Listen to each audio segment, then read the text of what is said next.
નમસ્કાર વિદ્યાર્થી મિત્રો, આજના વિડીયોની અંદર આપણે ધોરણ 7 વિશે સામાજિક વિજ્ઞાનની ત્રિમાસિક કસોટી જે તમારે પ્રકરણ 1, 2, 3 અને 10માંથી લેવામાં આવશે એનું મોસ્ટ આઈએમપી પેપરનું આપણે આજે સોલ્યુશન કરવાના છીએ। તો પ્લીઝ મિત્રો વિડીયોને અંત સુધી જરૂરથી જોજો। આની અંદરથી જે પ્રશ્નો લેવામાં આવેલા છે તમને ખૂબ કામ લાગશે અને એમાંથી પણ પ્રશ્નો આવી શકે છે। પેપર સ્ટાઇલ પણ આ રીતના જ આવશે, તો વિડીયોને છેક સુધી જુઓ, તમારા બીજા મિત્રોને શેર કરો અને આવા ઉપયોગી વિડીયો માટે આપણી ચેનલને સબસ્ક્રાઈબ કરી દો।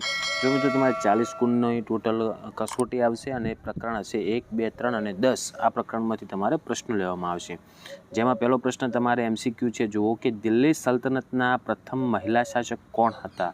તેમાં જવાબ આવશે ઓપ્શન A રઝિયા સુલતાના। બીજો છે પૃથ્વીનું સૌથી આંતરિક સ્તર કયા નામે ઓળખાય છે? તો એમાં જવાબ આવશે ઓપ્શન B ભૂગર્ભ। ત્રીજો પ્રશ્ન દક્ષિણ ભારતના કયા રાજાએ મહારાજાધિરાજનું બિરુદ ધારણ કર્યું હતું? તો એમાં જવાબ આવશે ઓપ્શન B રાજરાજ પ્રથમ। ચોથો પ્રશ્ન અકબરના સમયના મહાન સંગીતજ્ઞ ગાયકનું નામ આપો? તો એમાં ઓપ્શન C જવાબ આવશે તાનસેન। પાંચમું દિલ્હી સલ્તનતના કયા શાસકની યોજના તરંગી યોજના તરીકે ઓળખાય છે? તો એમાં ઓપ્શન C આવશે મોહમ્મદ તુગલક। અને છઠ્ઠો પ્રશ્ન ખડકોને મુખ્યત્વે કેટલા પ્રકાર છે? તો ખડકોના ટોટલ 3 પ્રકાર છે, એટલે ઓપ્શન B જવાબ થાય। સાતમો પ્રશ્ન, જો આ MCQ બધા મોસ્ટ આઈએમપી છે એટલે તમારે તૈયાર કરવાના જ છે, ઓકે। સાતમો પ્રશ્ન ભારતમાં મુઘલ સામ્રાજ્યની સ્થાપના કોણે કરી હતી? તો એમાં ઓપ્શન આવશે B બાબર। પછી આઠમો પ્રશ્ન આરસ પહાણ કયા પ્રકારનો ખડક છે? તો એમાં ઓપ્શન C આવશે રૂપાંતરિત। પછી જુઓ ખાલી જગ્યાઓ તમારે પૂછાશે, તો ખાલી જગ્યાઓ પણ આ તૈયાર કરી લેજો। પહેલી છે દિલ્હીના કયા શાસકની યોજના તરંગી યોજના તરીકે ઓળખાય? તો એમાં આવશે મોહમ્મદ તુગલક। નદીના પાણીના પ્રવાહથી બનતા ધોધને કારણે ખાલી જગ્યાનું નિર્માણ થાય, તો એમાં આવશે જળધોધ। ત્રીજું ગુર્જર પ્રતિહાર સામ્રાજ્યના સ્થાપક ખાલી જગ્યા હતા? તો એમાં આવશે હરિશ્ચંદ્ર। ચોથો ઢાઈ દિન કા ઝોપડા ખાલી જગ્યા શહેરમાં આવેલ છે? તો અજમેર આવશે।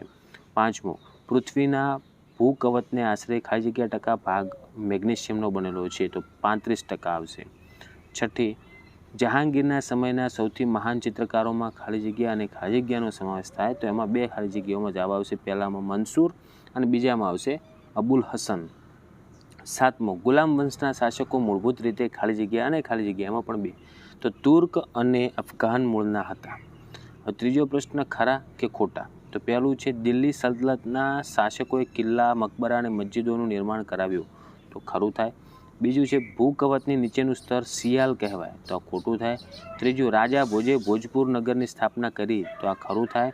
ચોથું અકબરે રાજપૂતો સાથે લગ્ન સંબંધો બાંધીને મિત્રતા જાળવી હતી, તો આ પણ ખરું થશે।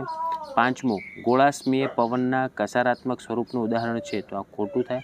છઠ્ઠું પાણીપતનું પ્રથમ યુદ્ધ બાબર અને મોહમ્મદ તુગલક વચ્ચે થયું, તો આ વિધાન ખોટું। સાતમું ખડકોના રૂપાંતરિત થવાથી નવીન ખડકોનું નિર્માણ થાય છે, તો આ ખરું થશે। હવે આગળ પ્રશ્ન 4માં તમારે જોડકા આપેલા છે, જેમાં પહેલું છે જુઓ અ વિભાગ અને બ વિભાગમાં આપણે જોડવાનું છે। પહેલો પ્રશ્ન છે પૃથ્વી સપાટીનું સૌથી ઉપલું સ્તર, તો એમાં નીચે જવાબ જો E આવશે સિયાલ।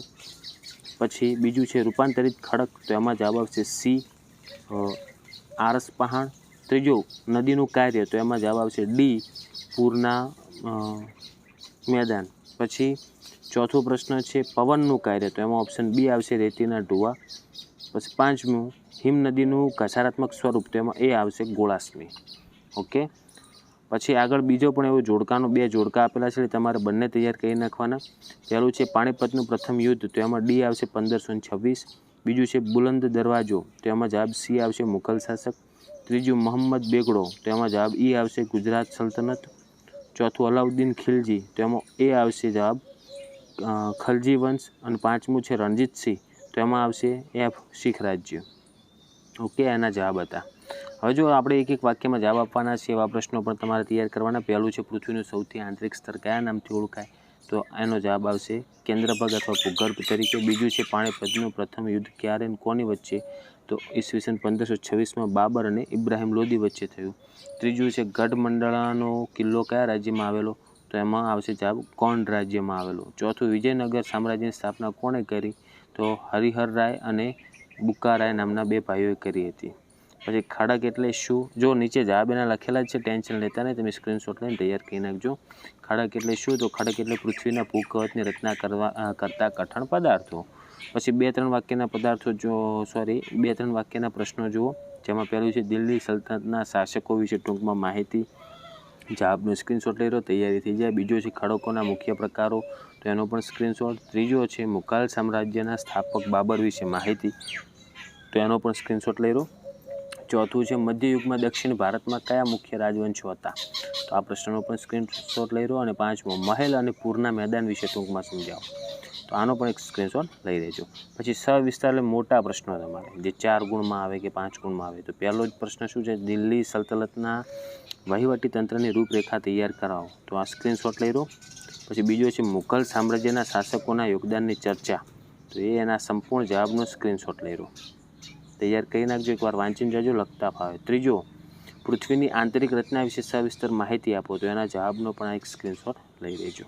ઓકે, તો મિત્રો આ હતું આપણે ધોરણ 7 સામાજિક વિજ્ઞાનનું ત્રિમાસિક કસોટી માટેનું મોસ્ટ એમપી પેપર. તો મિત્રો આશા રાખું છું કે વિડીયો તમને ઉપયોગી બન્યો હશે. તો વિડીયોને લાઇક કરો, આવા ઉપયોગી વિડીયો માટે ચેનલને સબસ્ક્રાઈબ કરો અને તમારા બીજા મિત્રોને પણ શેર કરજો. હવે મળીશું મિત્રો આપણે નેક્સ્ટ વિડીયોમાં. Thank you so much for watching my videos. Thank you so much.